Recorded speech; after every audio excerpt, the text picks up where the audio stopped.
In the passage, the author anticipates which of the following objections to criticizing the ethics of free markets. Okay, so we're looking at two questions at once here, because the first one is an analyzing arguments question, but the second one is a citing textual evidence question, right? It says, which choice provides the best evidence for the answer to the previous question?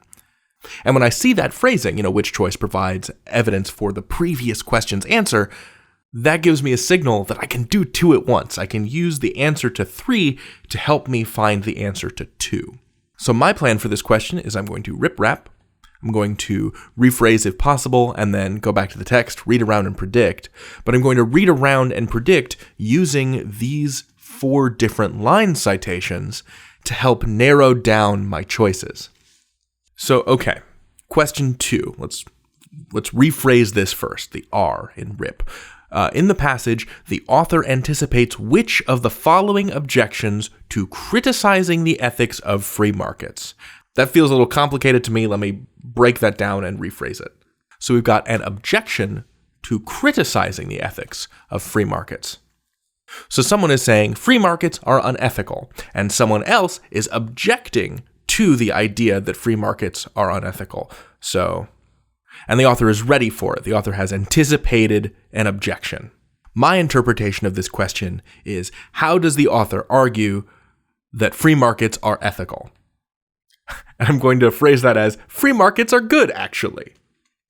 So that's my rephrasing. And as I go through the choices, the line citation set up in question 3, I'm going to test those choices against this rephrasing. Free markets are good, actually. And I'm going to test that against, first, lines 4 through 5. So some to ethical.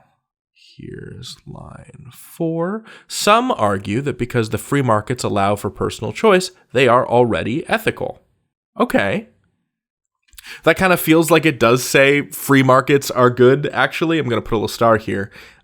This might be our answer. And later we'll expose the choices for question 2 and we'll test against them. But let's just see. But meanwhile, let's return to the passage and see if the other choices match our free markets are good, actually, rephrasing even better.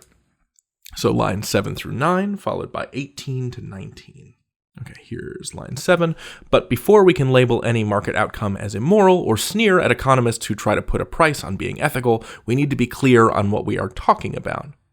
Okay, so this is making a case for creating definitions about what ethics are, rather than saying X is moral or Y is immoral. So I'm going to say that doesn't match. Free markets are good, actually. What was the next one? 18 to 19. Smith to outcome. Here we are. Here's line 18. Smith justifies selfish behavior by the outcome. That has nothing to do with free markets. I'm going to cross off C. I'm going to cross off B.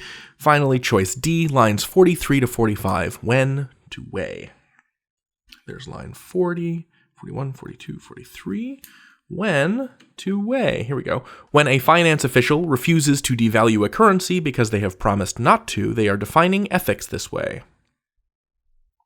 This does not sound like it has anything to do with free markets or objections to them. So I'm going to cross off D.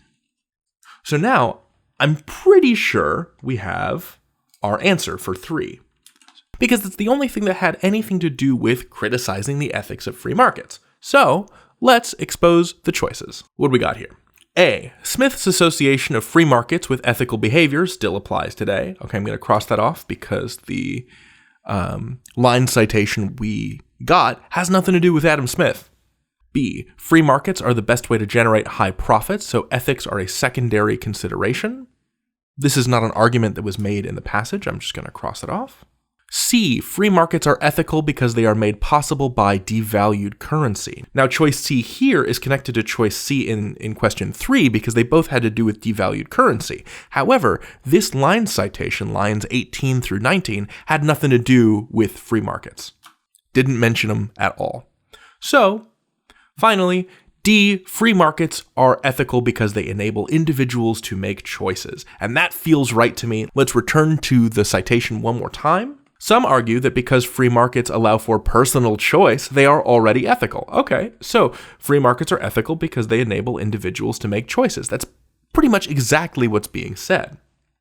So let's step back and talk about strategy again. Here's what I did. So first, I rephrased this kind of complicated question stem and turned it into just a quick little slug line. Free markets equals good, actually.